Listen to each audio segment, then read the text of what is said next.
So one of the things I wanted to speak about today is this this word that comes up in the first reading and also in the Gospel several times. In the first reading, we hear the words, "You are my servant, in whom I shall be glorified."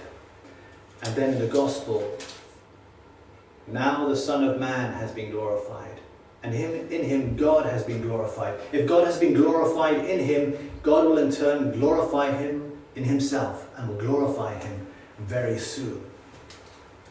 And God, Jesus, is being glorified. This is what they're speaking about. And it's right that Jesus and God should be glorified because he is the one who is worthy of all praise. He is the one above all who should be glorified. And when I think of what it means to glorify somebody, these days with TV and the personality of the whole thing of fame and TV personalities, movie personalities, I think of maybe somebody who is just a performer on a stage, who has just done their performance, and the crowd going wild, going, and then the presenters who are having an interview with them and saying how fantastic they've done, and in that sense glorifying the person for what they've done. You also see billboards and news things speaking about how wonderful so-and-so was because they did X, Y, and Z, and so being glorified. And that's wonderful. And that's probably exactly what the disciples were thinking Jesus was talking about. It was probably the thing that Judas was probably looking forward to. That kind of glory. Jesus being the Messiah who would be glorified. And how would he be glorified? He would be glorified in a way that everyone would see who he was. Everyone would come to praise him, because in the Jewish mentality at that time, he would be the Messiah who would rise up politically, drive out the Romans, and then take over the whole world with the international kingdom of God. And so he would be glorified. But was that the type of glory that Jesus was talking about? No, it wasn't. He would be glorified. And how is God glorified? How is Jesus glorified?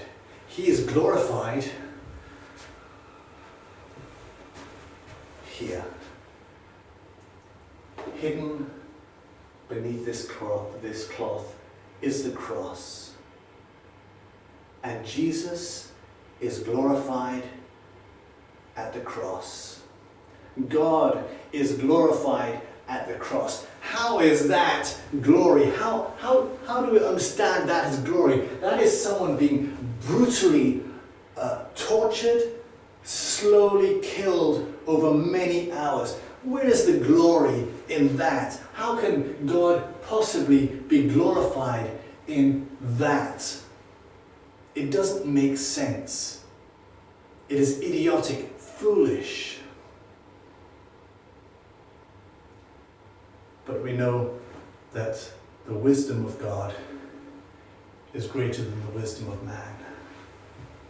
And the foolishness of God is greater than the wisdom of man. God is glorified in the cross. How is he glorified in the cross? I was thinking about this earlier on. How can we think about this? Let's just think about who it is that's being glorified. When we think of glory, when we think of these things, and the opposite of glory is actually shame, and we see that in the Psalm. In you, Lord, I take refuge. Let me never be put to shame. And shame, we had. I'm just taking a side thing here for a moment. If you remember the story of Susanna last week, Susanna would have died a death of shame because she was innocent, and these two judges who wanted to use her condemned her to death. She could have said yes. She could have committed sin, but she would rather die a shameful death than commit sin. And here we have on the cross the immortal God, the infinite God, the all-knowing, all-powerful Creator God. And this God, who is the greatest, becomes the least. The one who is the strongest becomes the weakest. The one who is most pure, the purest, becomes sin.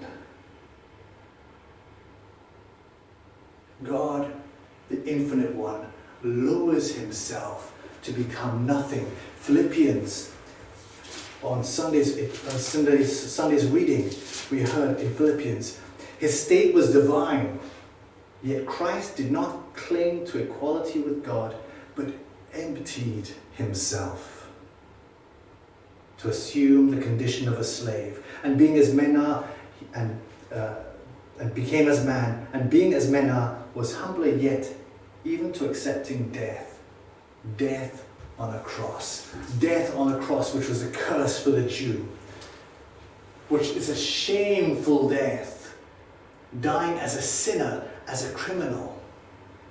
This is the depths that God has descended to. He who is love allows the one whom he loves to overwhelm him with hate. In love for his people who hate him, he still allows himself to lay down his life and give himself to them.